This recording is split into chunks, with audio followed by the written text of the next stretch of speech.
No, that's okay. Yeah. I'm the strong one. Everybody thinks I'm fine. But right now, got my head down. Yeah, that's really high. In my house. Do you have a Yeah. song playing in the background on your I end? do. I do. Let me see. Hold on here. No one to blame but me. I just need someone to say it's gonna be okay. Oh, I need someone to say you'll be okay. All right, there you go.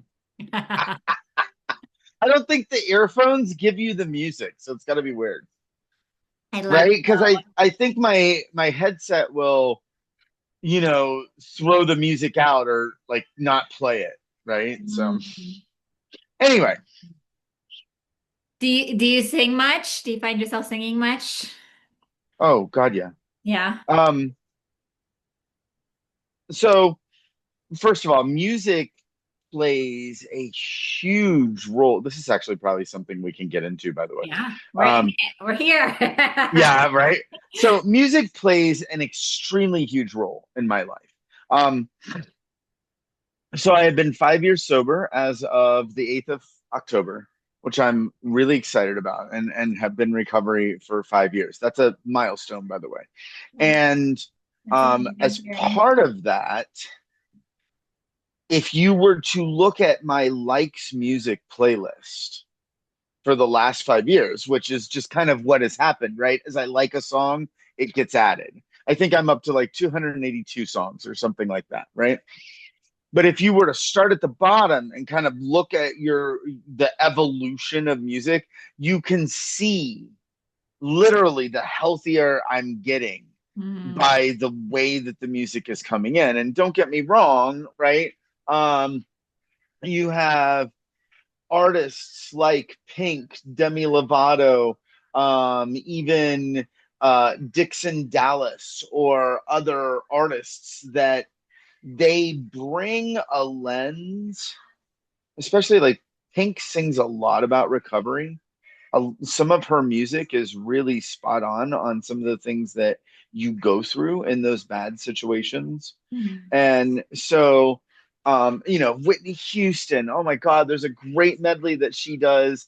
I think it's at the AMA Awards, right? And if you're my neighbor, I guarantee you at least once a week, you absolutely hear me with the bathroom window open in the shower, belting out that 15-minute freaking medley by Whitney Houston. And I'm sure they're probably like, oh my God, just stop.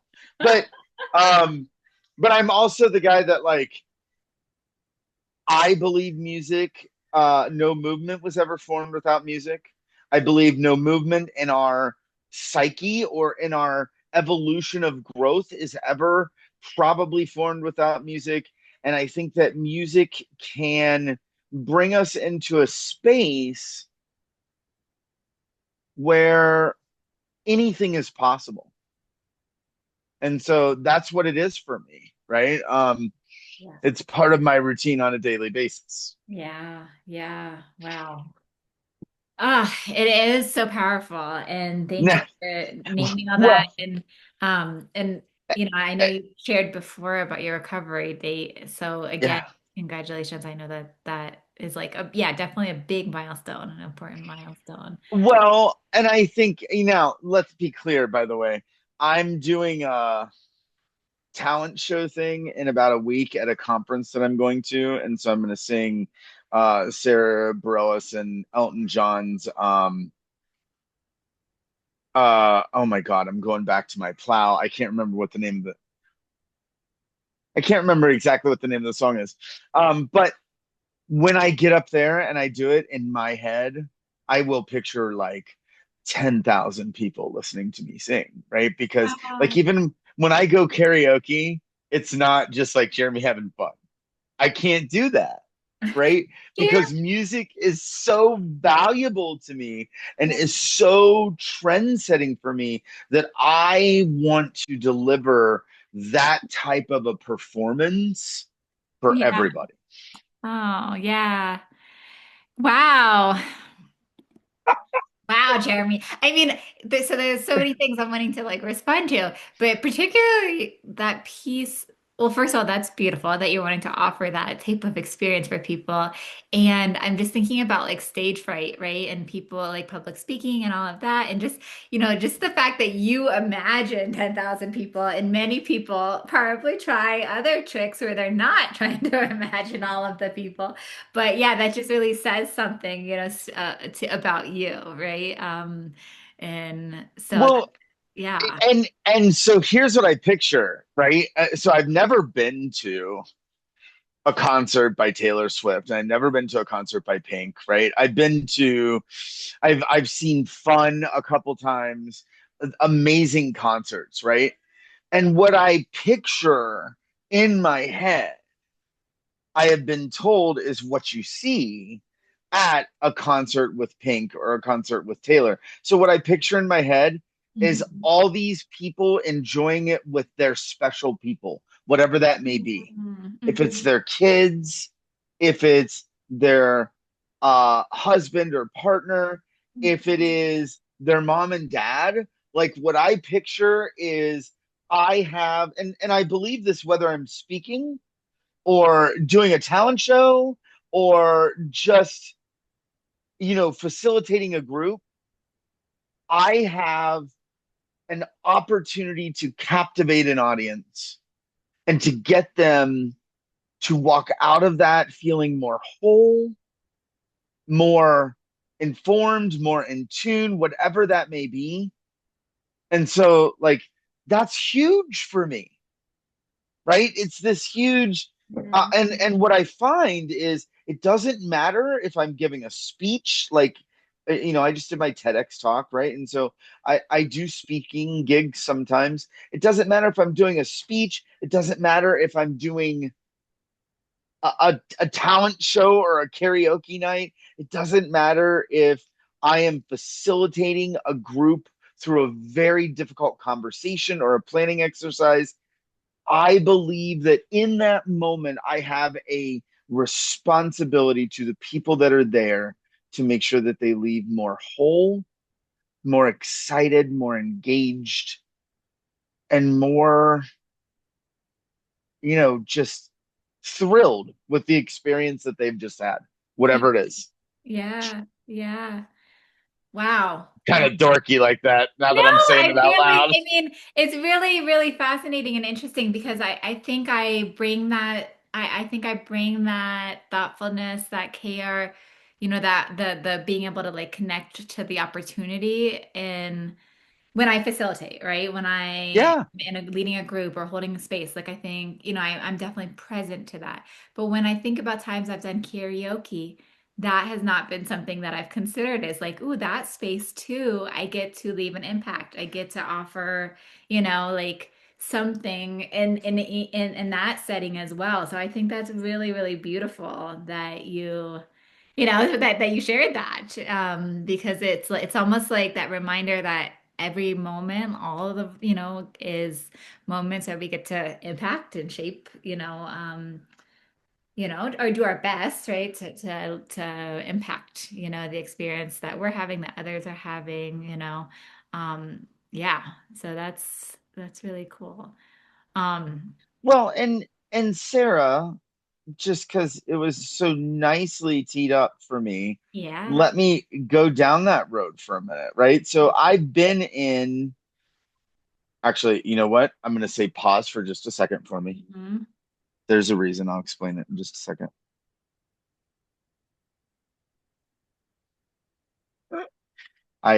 So I'm a terrible multitasker. Oh, I'll do another quiet speak so you can edit well when I do this. But I'm a terrible multitasker, and I just had somebody ask if they could push a meeting back an hour, and they need me to actually tell them right now. you So are just give fine. me Take your 1 second.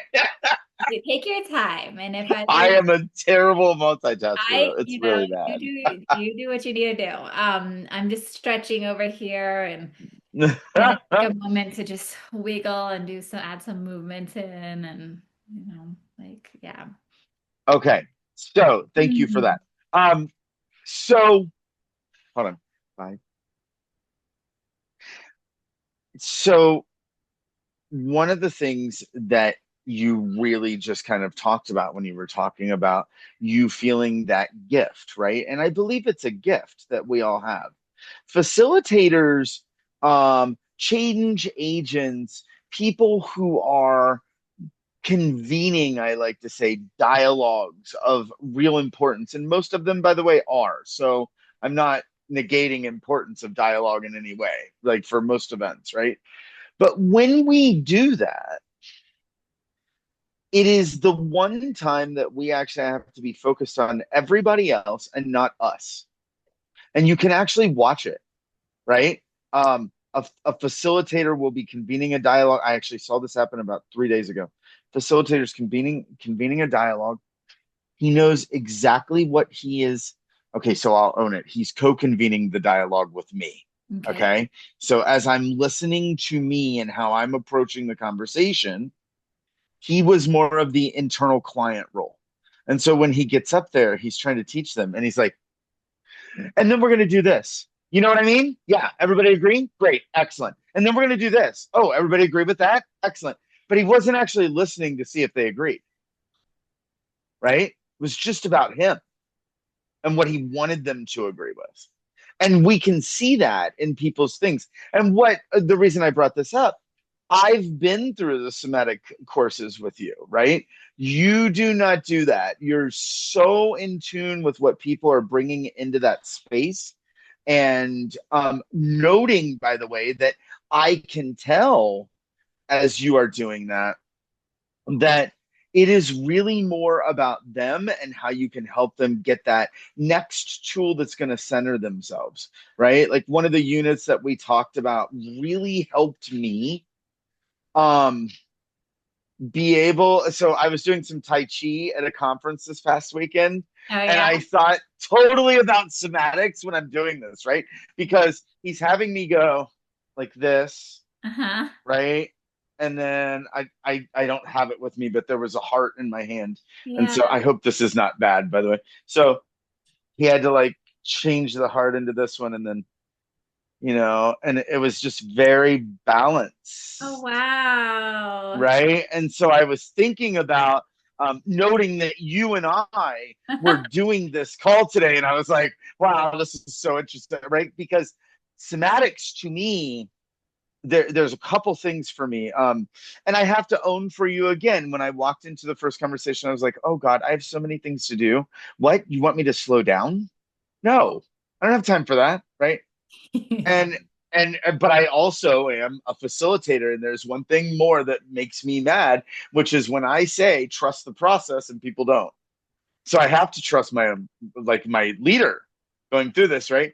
And you were really good at like being honoring of that and at the same time challenging a little bit and saying, no, let's get centered first. Let's center around, what are you trying to unlearn? What are you trying to change? What is uh, the one, I'm probably paraphrasing, so if I get it wrong, correct me, but um, what's present for you in this moment as you're walking in, Mhm.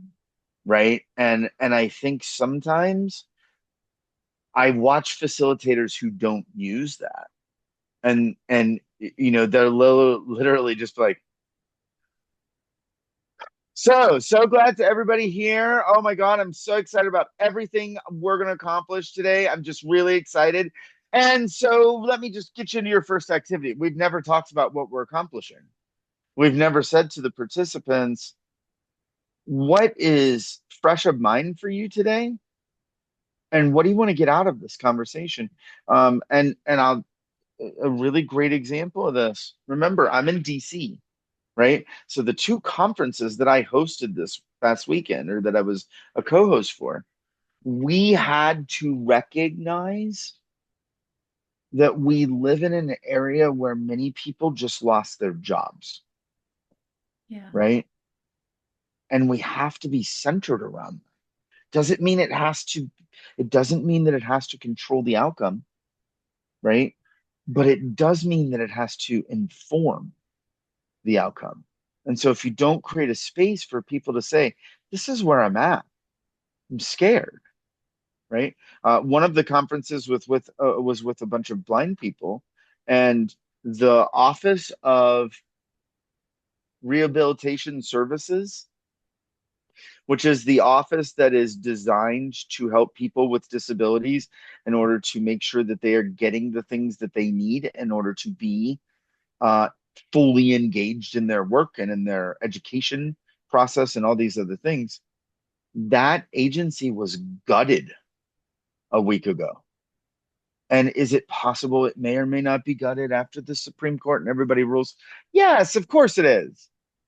But for right now, they don't know. And so to not take a moment to acknowledge or center around that would have been a missed opportunity for somatics to come into play. And so I've even noticed that after going through that with you, and I know I'm talking a lot, but after going through that with you, I slowed down a little bit in my facilitation and said, hold it, let's check the balance here. Let's check the equilibrium with what we're trying to accomplish and where participants are. Yeah. Yeah. I'm glad that You know, you did that. Yeah. I mean, that was off the cuff, by the yeah, way. yeah, no, that's All great. of that. So great. I mean, there's so many little pieces that I want to pull out from what you're sharing because there's a lot Yeah, of little, gems in it. Um, and I might not track all of them, but the ones, one in particular, you mentioned this idea of like facilitating and almost like somehow like the words that come to my mind is like we can be like in my journey as a facilitator, it's like the more I've become in touch with my own experience, right, and my body and my mind, like again, something that does happen through the work of somatics, right? Of being more in touch. But the more I can be in touch with myself, right? Then I feel like then it helps us to actually be able to be more with what other people are actually experiencing as well, right? It's almost like we become like there's just a shift, right? I think at one point I used to facilitate and it was more about the content and delivering in a particular way and getting it right and blah blah blah. And then at some point, like I learned and started giving myself permission to be able to be like, oh, my experience can also be informative to the process, right? So like actually like ourselves, like our bodies, our experiences actually like is informative. It's an instrument. It helps us to actually be a better facilitator, right?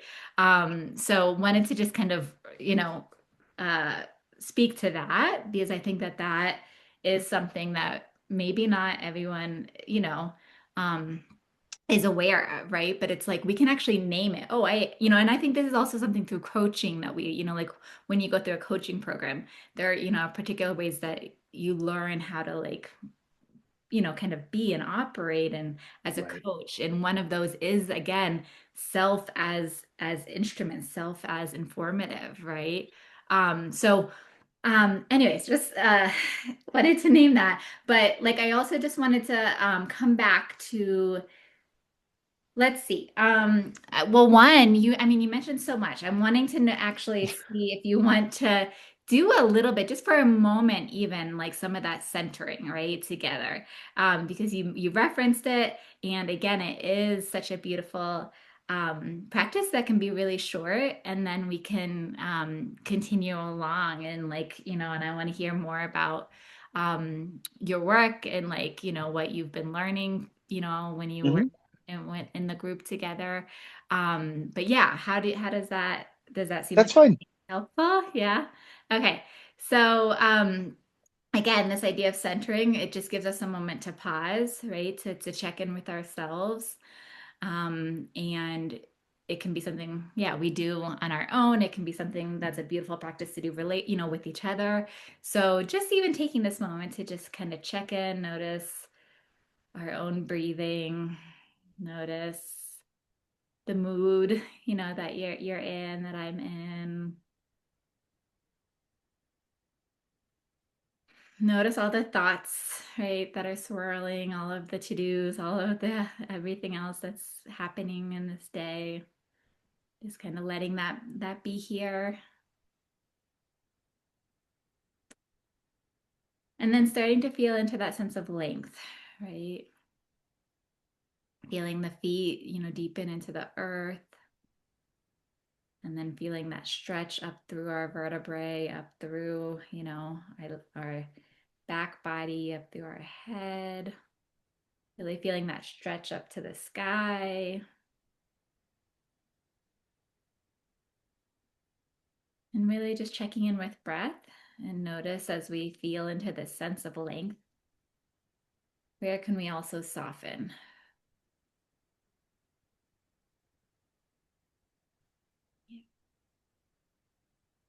And then noticing for a moment width, right? Really that invitation to get wider, bring our arms out wide. Really feel that the heart space soften. Yeah. That invitation for us to just kind of feel each other, right? We get our arms Mm. wide, we can feel connected to each other a little bit more. And then the invitation to center in our depth.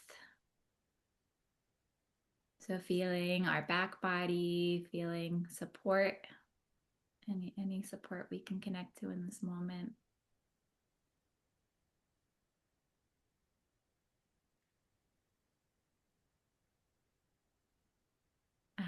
Feeling our front body, again, our heart space, our belly.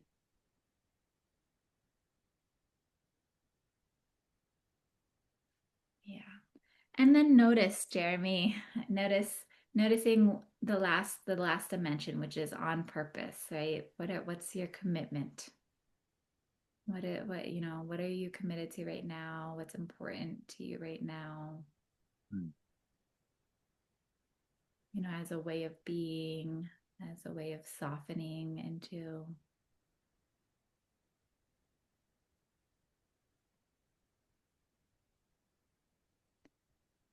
And I would love if you want to speak to that, right? If you what do you notice? What are you present to?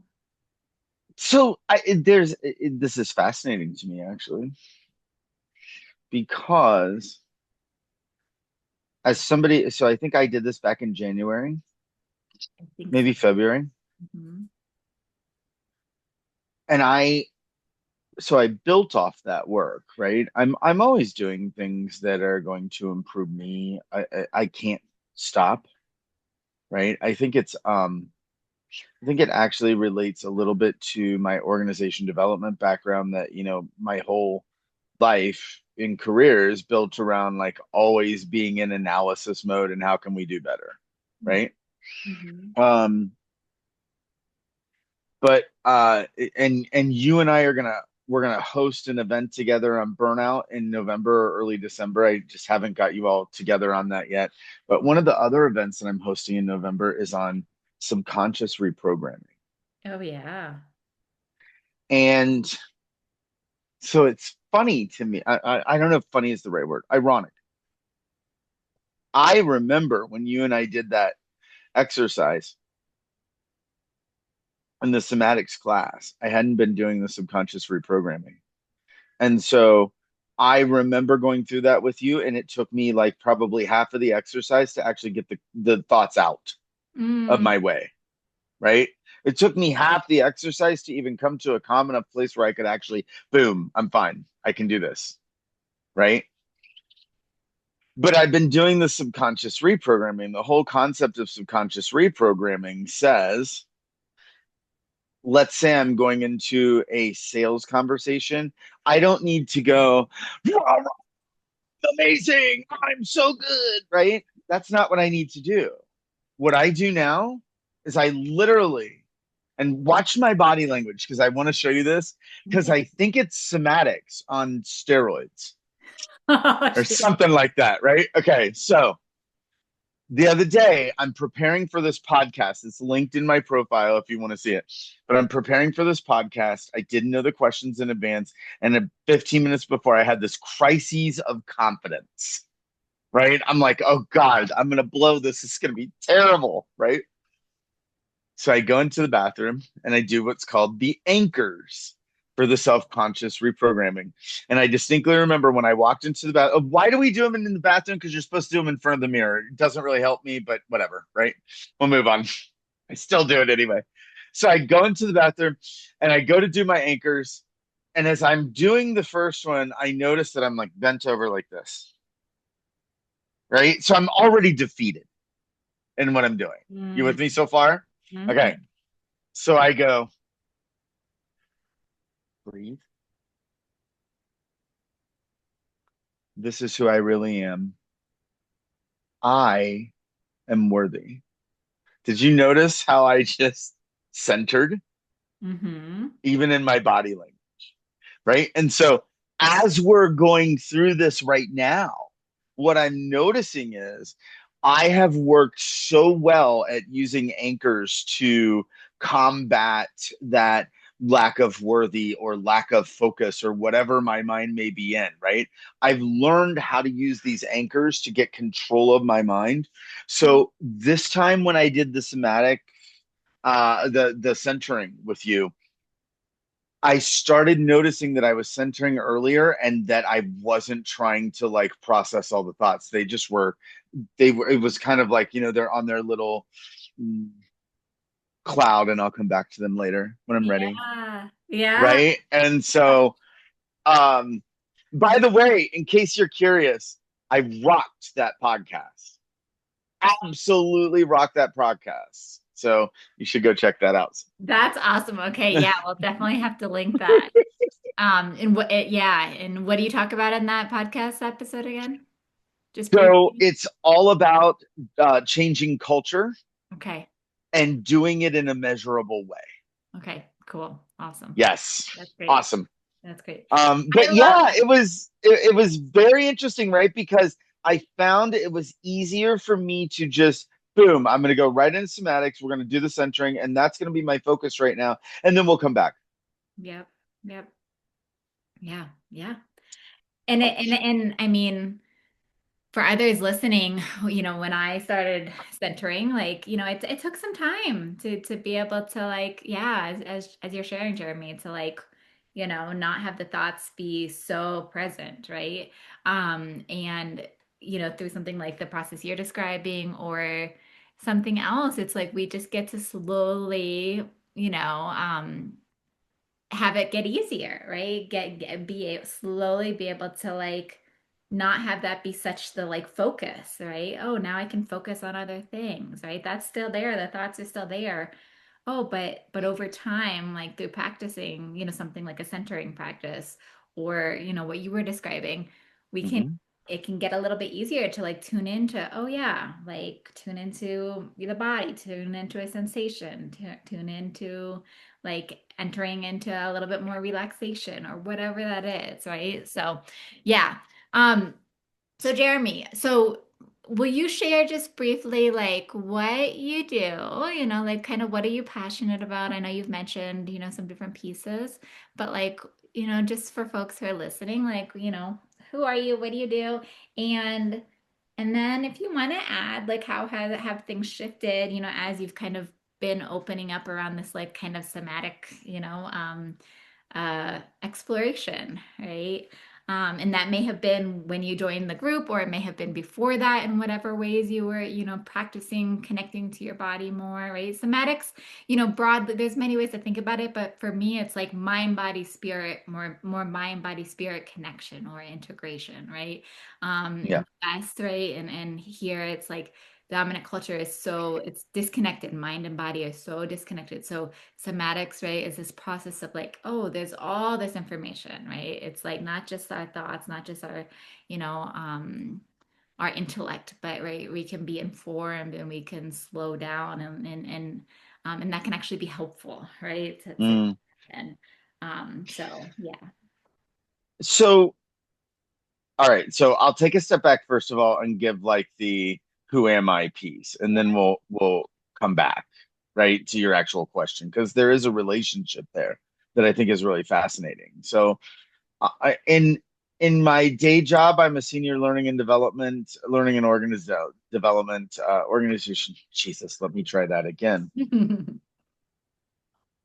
I'm a senior learning and organization development executive, right? So, um, but I also do executive coaching. Okay. I'm blind. I live in DC or right outside DC with my husband and seeing eye dog Ozzy. Ozzy. Um, in my career, I've worked with IBM. I've worked with large enterprise and smaller businesses, worked in governments and nonprofits, both internally and externally, right? As a consultant. Some things that I'm really excited about that I've accomplished in my life, by the way. I actually just did math on this the other day, Sarah. I've coached over 1,000 leaders in 500 companies. That's No way. amazing, right? Like I never did the math. Wow. Um, there was a company called Blue Scope Buildings that I worked with. We created a safety first strategy, right? And then we helped them learn how to implement that strategy, not just by pushing it down, but by helping people be able to come into what does that even mean to us, right? Very collaborative. I did a lot of work for about 4 years of my career in Nebraska, working with 16 different communities, and it was all around improving healthy and active lifestyle improvements, biking, walking, transportation, right? All these different things. Mm. Um, I love doing train the trainer type of things, right? So I'm not just gonna.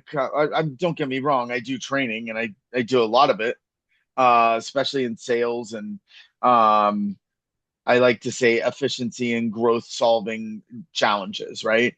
But I love train the trainer models where we're actually training other people to do it and how to do training collaboratively so that people actually walk away with something.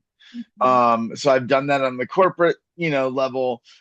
We just talked about sphere of success, which was the podcast that I did.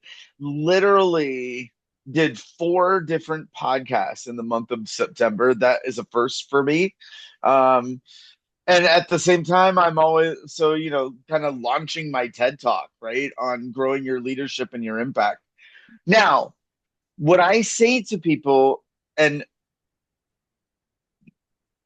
so I almost qualified that statement before just making it. So what I say to people is my genius in life, I bring people together for courageous and collaborative conversations that create measurable action, are accessible to everyone, and change teams, culture, and the world. And everything that I just talked about, Sarah, has to have a centered type of approach. Mm.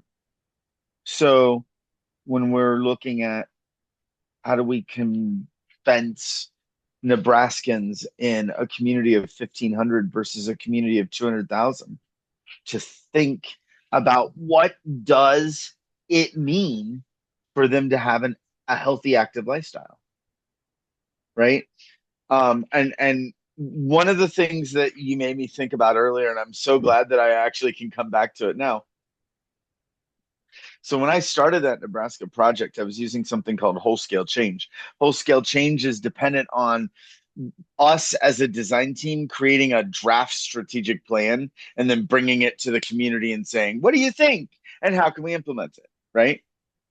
And the problem is that when you walk into a community like Hebron, Nebraska, that has 1,500 people in it, our version of what we think their strategic plan could be very different than theirs.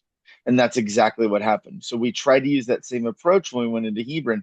And at first, we got a lot of pushback because uh, they didn't even understand what biking and walking improvements meant to them, right? To them, having sidewalks on the road was a big thing. To the organization or the agency that was running a city that had, 200,000 people, sidewalks weren't even a discussion, Mm. right? And so we started using something called open space. And open space design is this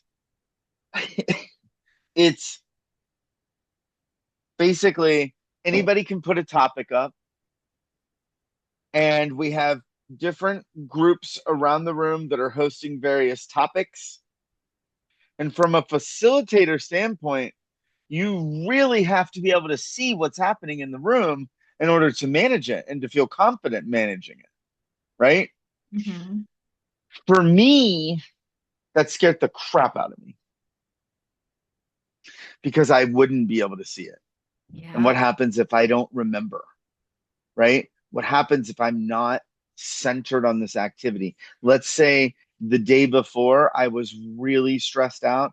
And so I'm not giving them, as participants, what they need from me being centered, right? And there were many times that, and this is before I met you. So I'm doing this without even knowing that it's semetics, Maddox. Sorry about that. And so I would find myself when I would get really overwhelmed by this process and the idea that I needed to stay very centered, I would find myself walk out of the room so nobody could see me. And I would start doing this. Mm. Okay, just center right there, right there. Yep, yep, yep. And when I would go back in, you would actually see me walk in like this. With And your I arms would put my arms down. Yeah, and I would put my arms down and I would be centered and I would be very focused on what was happening and being able to negotiate that and work with that as a facilitator who mm. happens to be blind just floored the hell out of people, right? They're like, I don't understand how you keep track of all this. Well, I've got a picture in my head. And the picture is very centered around what you do, right? If you picture we've got stations all around the room, in my somatics world, I'm standing in the center and I'm drawing the picture in my head. Okay, over here we're talking about this, over here we're talking about this. But it's got to be very centered as to where am I at in the room? What is that looking like? How are we bringing everybody into that conversation? How do we make sure we're walking out with action? What does that feel like to the participant? How are we making it about them? Right. So that, uh, um, ironically, that was before I met you. So I didn't even know what I was doing. And so it was exciting to me when I came in and started working with you on somatics and being able to be like, oh, there's a theory behind this, there's a model. And you have to understand in my world, we can't do things if we don't have models and theories to back them up. Mm.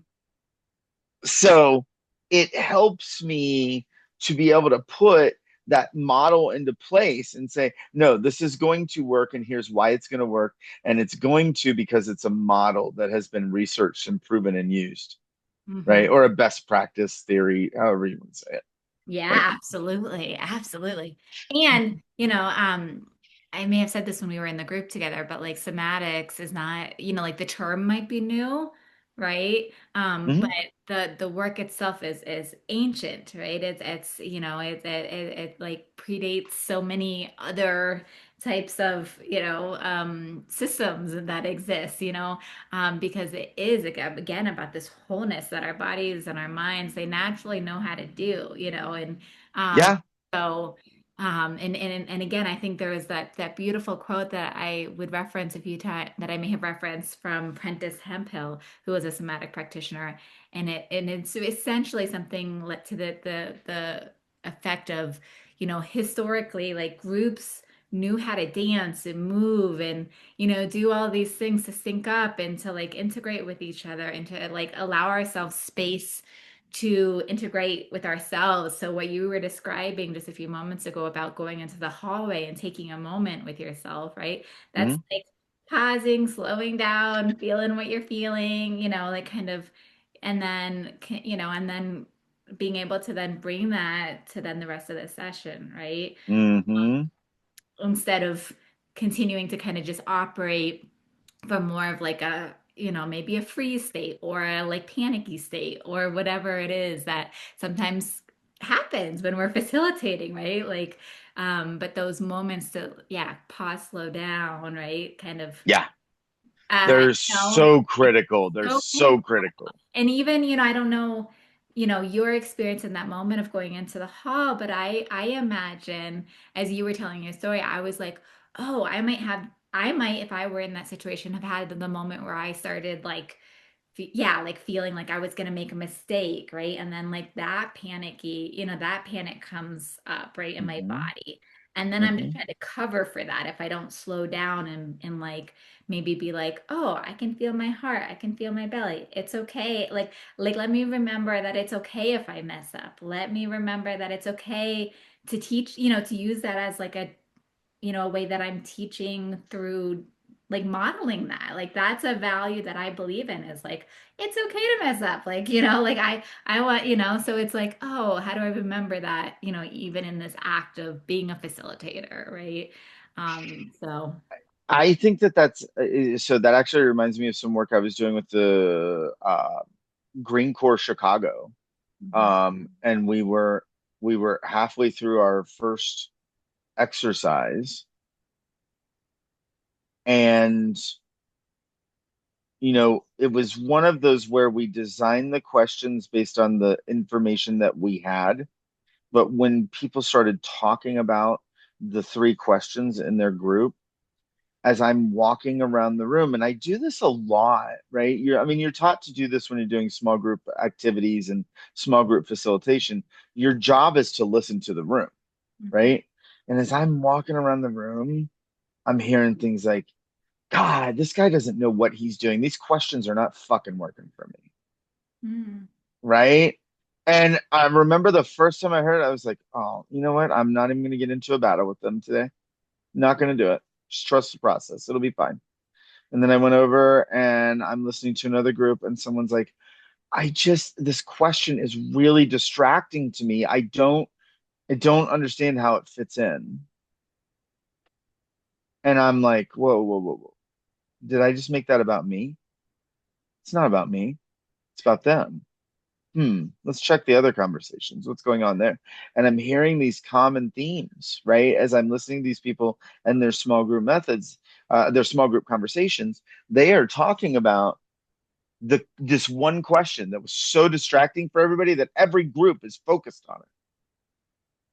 And I was like, ooh, I could have really just missed an opportunity there. And so I literally went to the center of the room and I was like, everybody, I'm going to ask you to stop. Everyone turn and look at me.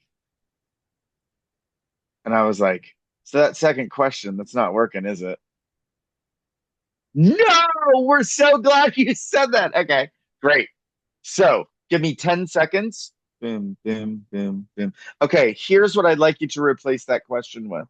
And I did that, and half the room was like, oh my God, I get it. I get it. Oh my goodness. Okay. And the common theme from evaluations that day was it was really neat to see a facilitator who was so centered around what we needed that it had nothing to do with whether you had designed it correctly or not. It had to do with what you needed to do to make it better Yeah. for us. And that's centering. And I remember like standing in the center of the room and kind of like, oh, what did I do? Right. And so I'm kind of like just really trying to center my thought process not on me and how bad I did it wrong, but just what do I need to change in the moment to make this work for them? And it was that change that made that a successful strategic plan when we got to the end of that day. Yeah. Right. And it's because we're taking time to center ourselves around what is going to work for the room, not did we do it right? Are we going to mess it up? Yeah. The minute you start thinking about, and you'll hear this if you, I do hope you attend my subconscious reprogramming event, because what we see with our clients is we teach them everything they're doing that they need to do differently, and then they don't do that. And the reason that they don't do that is because there is something in their head that says, I can't, I'm not able to do this. And they are so focused on that that they're not centering in their own greatness and how amazing it can be. And I know when I say it like that, that makes it sound very fluffy, but it's not, Mhm. right? just like somatics, gives people the opportunity to check in with their body, their soul, their intention, their purpose. Mm, That's huge. And I don't think we do that enough as people. We don't check in with our purpose. My purpose is not about me. My purpose is empowering people with the tools and the techniques that they need to achieve their own greatness. And most of the time, that's going to have a dollar figure on it, right? Not saying that all greatness is dollar related. I'm saying the way that I help my clients, I think the most is we're putting that dollar figure on it. So it's very real what they're trying to achieve. Even if it's just, I don't want to have dollars to dollars in my paycheck. I want a more stable existence so that I can feel comfortable taking care of me, yeah. Yeah. right? Yeah. No, that's great. Yeah.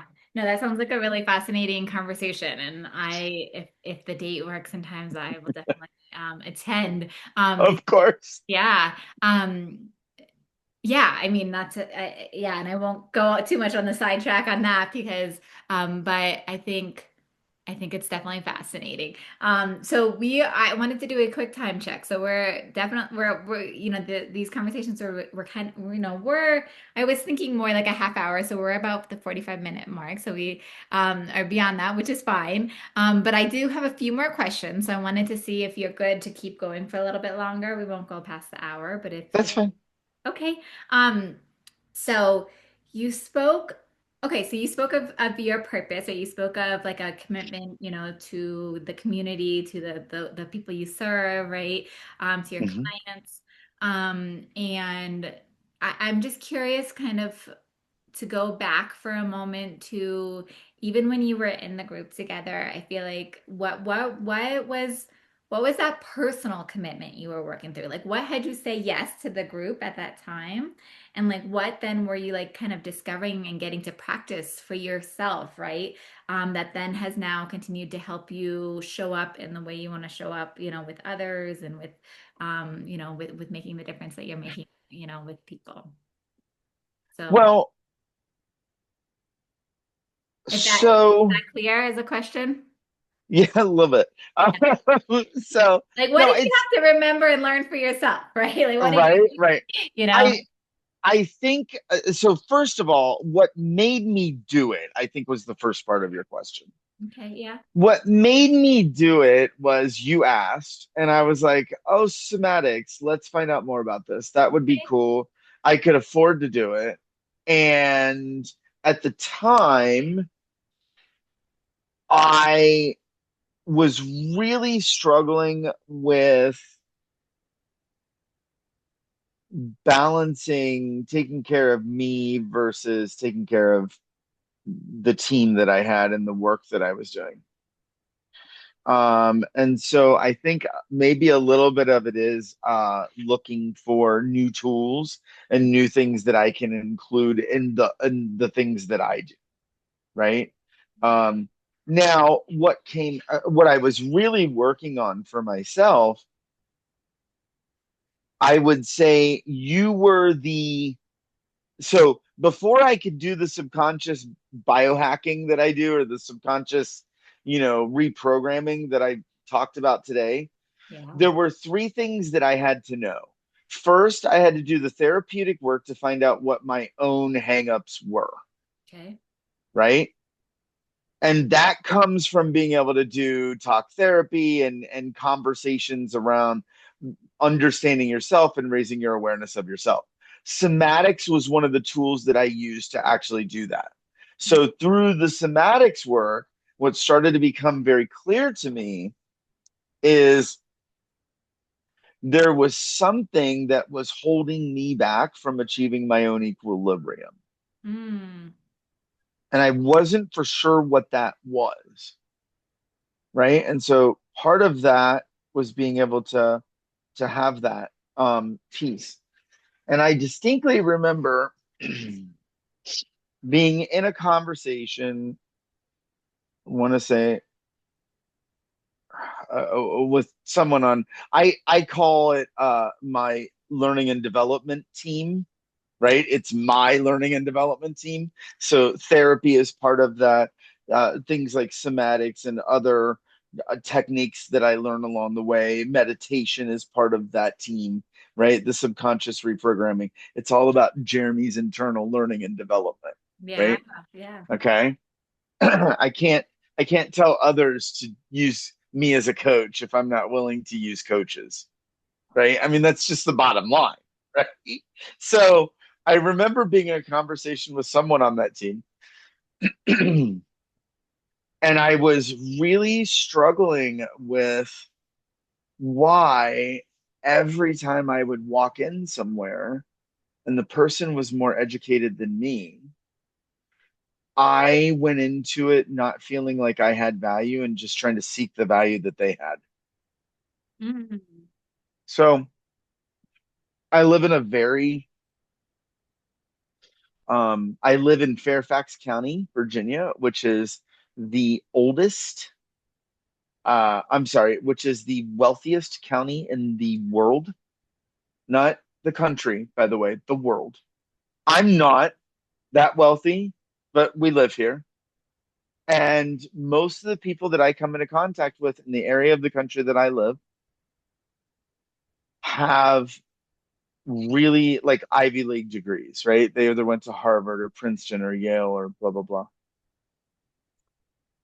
And when I would go into a meeting with someone like that, Sarah, I would hear myself start to say, well, they're not going to think I have any value. So why don't I just try to understand the world through their point of view, Mm. right? Which is very facilitator-ish of me, right? And so I think part of understanding what was in that is there was a centering exercise that I was doing. I was using somatics, and part of the reason that I was using it on myself is because I couldn't focus on why that was happening to me over and over and over again. And so as I was doing the centering exercise, I realized, and this is a very vulnerable of me to admit, by the way, publicly. But I realized that it was because of my own fear. And what I mean by that is I had a chance to go to five different schools when I graduated high school. I could have went to Cornell, Case Western, Ohio State, University of Toledo, or Bowling Green. Ohio State was too big. University of Toledo was a little bit more urban than I was comfortable with, being a small town boy, right? Bowling Green, I had a great time there. It was walkable. I could use it. And I distinctly did not realize until probably 3 months ago, as I'm doing the centering exercise, that I eliminated Cornell and Case Western in my head because I knew those guys had money and I didn't. And Yeah. I didn't think if I didn't have the money, I'd ever survive. And I didn't want to be a failure.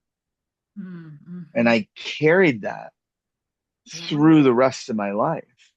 Now, the somatics helped me discover that. And I'm sure, kind of put me on a path to, okay, I need to figure out why that makes me feel like I'm not worthy. And then the subconscious reprogramming is the tool that I used to be able to pull somatics in wherever I'm at. Mm. And so, how does all that work together? Well, Well, and just thank you, Jeremy. I just want to say thank you for like sharing, for choosing to share.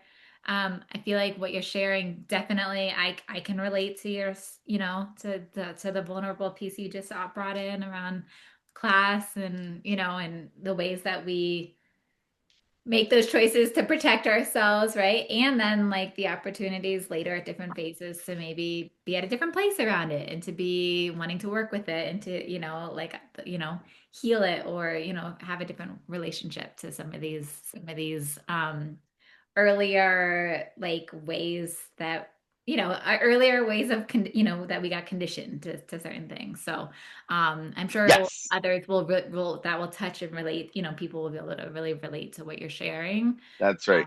so yeah, So yeah. Oh my goodness. So, is there anything else? See, this is just the facilitator in me. Is there anything else that is burning for you, Sarah, that if we do not talk about it in this conversation, you are not going to feel that this is time well spent? Mm, I know we have just a few moments left. Um, that's a great question. I mean, I feel like we covered a lot, and I know you were just going to share how you pull it together. Um, I guess I'll share two last questions or thoughts, and Mm-hmm. you can speak to whichever piece. One is like one of the themes that I had going into these particular conversations. The goal was to start just having conversations with folks who have gone through the somatic group or done some somatic work, and just so we can continue to broaden ways that people can just kind of get access into like thinking about somatics, right? Mm-hmm. And how that can be helpful, like in people's paths and journeys, like at this time, in this moment of chaos, of crisis, right, of stress, so I feel like you covered and spoke to those pieces, but anything else you want to speak to as you just conclude around how this is actually helpful right now, right? Like slowing down and taking these pauses, right? How even like the theme of like how you lean into like we didn't really touch on this, but the theme of like courage, creativity or care, right? Those are some of the words that I was thinking of, around how even though accessing those things can help us in this time. You did speak about like helping your client, folks you work with be more courageous, right? Mm-hmm. So I guess I'm kind of giving you a bunch of things. So I don't know that there's any one particular thing, but maybe just any final thoughts, right? Any final like things you want to share, just around what you continue to be wanting to learn for yourself, right? In these times. That would be my Well, question. yeah, and I think we are in a world where courageous conversations are going to be the dial that turns us into a show of success, right? Or the muse that turns us into a show of success. I did not state that very well. But I think that we we have an opportunity as leaders of companies, as people who are charged with challenging our clients to achieve their best success, Mhm. whether that's internal clients that I may work with at a full-time job or consulting clients on a part-time basis. I have a responsibility to bring my A game into everything that I do, and to also understand that we are creating dialogues that change the world. Margaret Mead loves to say that no action is ever taken unless it's driven by a small group of people, right? In other words, you can bring a small group of people together to create change, right? It just takes a small group of aligned, I'm paraphrasing her quote, but a small group of aligned people in order to achieve that great success. Yeah. And I think that as we continue to tackle the challenges that we have, and as we continue to look at how courage and showing up are so critical to those conversations, that it also gives us the ability to be courageous enough to say we can have disagreements without hatred, right? I don't necessarily like, there's part of a political system that I don't necessarily like the way that those people approach their politics. It also doesn't mean that I need to say they're absolutely terrible people unless there's a conversation to be had around that, right? For example, if there's a group of people that feel it's great to kill others, I don't know that I can get behind that, right? That's just not me. But if it's we disagree on the way that we want to approach solving our world problems, okay, well, let's have that conversation.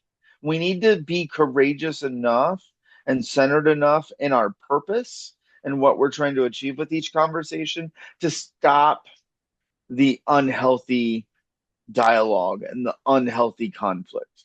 Um, there is a great book that I love, Sarah, called Five Dysfunctions of a Team. Hmm. And the concept of five dysfunctions of the team is that we have to have trust enough with each other and an understanding of what we're trying to achieve at the end to be able to have the healthy conflict that we need to take our work to the next level. Okay. And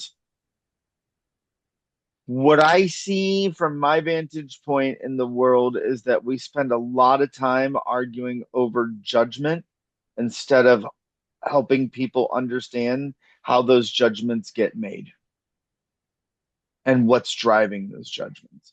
And I think in today's world, there are going to be times when we got to stand up, and there are going to be other times when we have to bring curiosity and a desire to understand in order to help others stand up.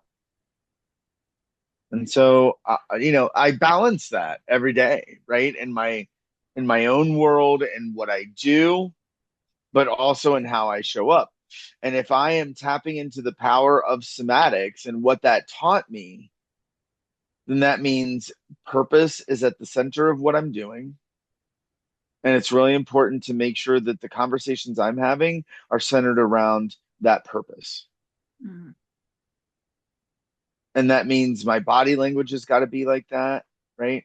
I can't I can't talk to someone and say, "Hey, I'm really curious," and be sitting like this, right? Because that tells them I'm not curious. It doesn't matter if I am or not, but they look at that. I will say people who can see look at that and they'll be like, "Oh, he's so closed off. He's really not curious. He's waiting to pounce.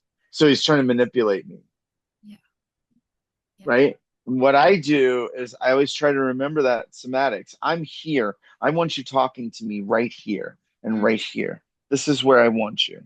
Why? Because I care, because I believe in you. I I love want you that. right That's here. beautiful.